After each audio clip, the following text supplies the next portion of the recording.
Bismillahirrahmanirrahim.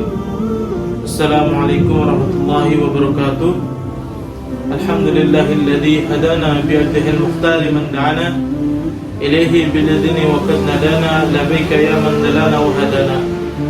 Allahumma salli wa sallim ala sayyidina Muhammad wa ala ali sayyidina Muhammad. Ikhwani fillah rahimakumullah. Teman-teman yang dimuliakan oleh Allah Subhanahu wa taala, tercatat apa yang diinformasikan oleh pemerintah pada tanggal 14 April tahun 2020, saudara-saudara kita yang dinyatakan positif COVID-19 sebanyak 4.839 jiwa dan yang dinyatakan meninggal dunia sebanyak 479. Mudah-mudahan saudara-saudara kita yang pada saat ini terkena atau dinyatakan positif COVID-19 diberikan kesembuhan oleh Allah Subhanahu wa taala. Dan tiada lain harapan kita, mudah-mudahan bangsa kita yang pada saat ini diberikan ujian oleh Allah Subhanahu wa taala segera Allah pulihkan sebagaimana biasanya. Amin ya rabbal alamin. Ikhwani fillah rahimakumullah. Teman-teman yang dimuliakan oleh Allah Subhanahu wa taala, ada fenomena yang cukup sangat menyedihkan di mana di sebagian daerah saudara-saudara kita yang meninggal terpapar virus corona atau COVID-19 itu jenazahnya ditolak.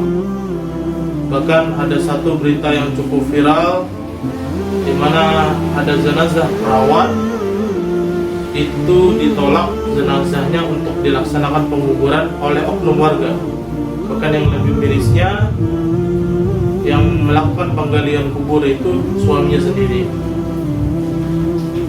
Saudara-saudaraku sekalian, bahwa sesungguhnya orang yang meninggal karena terkena wabah atau di zaman sekarang dikatakan meninggal dalam keadaan terpapar virus COVID-19 itu pada hakikatnya meninggal dalam keadaan dimuliakan oleh Allah Subhanahu wa taala. Meninggal dalam kategori mati syahid. Termaktub di dalam kitab Riyadhus Shalihin karangan Imam Nawawi rahimahullah taala bahwasanya Rasulullah sallallahu alaihi wasallam bersabda, "Asy-syuhada'u khamsatun, al-mat'un wal maqbun wal gharik wa sahibul hadmi wa syahidu fi sabilillah." Muttafaqun alaih. Di mana kata Rasulullah SAW, orang yang meninggal dikategorikan mati syahid itu ada 5. Pertama adalah al-mat'un. Apa al-mat'un? Adalah mati dalam keadaan terkena wabah. Wal maqtun, orang yang meninggal karena sakit perut. Wal gharik, orang yang meninggal karena tenggelam. Sahibul hadmi, orang yang meninggal karena terkena reruntuhan.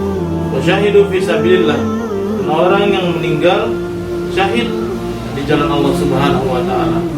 Hadis ini diriwayatkan oleh Sahih Bukhari wa Sahih Muslim dalam muttafaqun alaih. Di Arab Saudi, orang yang meninggal terpapar COVID-19 itu dimakamkan di pemakaman Baqi Al-Gharqad. Nah, pemakaman Baqi adalah pemakaman para syuhada. Nah, di Arab Saudi saja itu bisa memuliakan para jenazah yang terpapar virus COVID-19. Gimana di negara kita? Bangsa kita yang terkenal menjunjung tinggi toleransi, bangsa kita yang terkenal orang yang ramah, orang yang mudah bergaul, seharusnya bisa melebihi Arab Saudi dalam etika, dalam akhlak, dalam bagaimana cara yang memuliakan saudara-saudara kita yang meninggal dunia. Apalagi di dalam ilmu fikih banyak dijelaskan oleh para ulama-ulama fikih, penguburan, mengkafani, memandikan hukumnya adalah fardu kifayah. Jadi kalau ada satu daerah yang menolak jenazah dikuburkan, bahkan tidak ada yang memandikan atau barangkali tidak ada yang mengkafani, satu daerah tersebut dia akan mendapatkan dosa kolektif walaupun dia tidak tahu. Alhamdulillah. Ikhwani fillah rahimakumullah. teman-teman yang dimuliakan oleh Allah Subhanahu wa taala, menurut penuturan dari Dr. Edi Suyanto, beliau adalah salah satu pakar forensik dari Dr. Sutomo Surabaya. Orang yang meninggal terkena COVID-19, potensi menularnya itu sudah tidak ada, karena virus COVID-19 membutuhkan inangnya. Nah, inang yang sudah mati, virus juga akan ikut mati. Nah, seperti H5N1, flu burung, atau virus HIV/AIDS. Apabila orang yang terkena flu burung meninggal dunia, orang yang terkena HIV/AIDS meninggal dunia, nah maka virusnya pun akan ikut mati. Tahuilah wahai saudara-saudaraku, semuanya sudah jelas dan tidak akan tertular.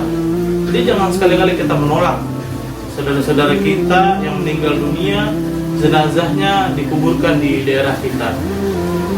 Coba kalau kita berpikir dengan hati nurani kita, bagaimana ketika mereka sakit, mereka tidak bisa bertemu dengan keluarganya, bahkan di hembusan nafas terakhirnya mereka yang terpapar positif COVID-19 tidak bersama keluarganya, tidak ada yang mentalkin mereka, bahkan orang yang paling terdekat pun tidak bisa melihat mereka.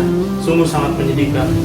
Dan kalau kita renungkan lebih dalam lagi, kalau kita menggunakan rasa empati kita yang luar biasa, bagaimana misalkan hal tersebut terjadi pada keluarga kita, itu rasanya pasti akan sangat menyedihkan sekali. Jenazah ditolak di mana-mana. Ketahuilah wahai saudaraku, mari sama-sama kita lindungi, kita jaga negara kita dari COVID-19.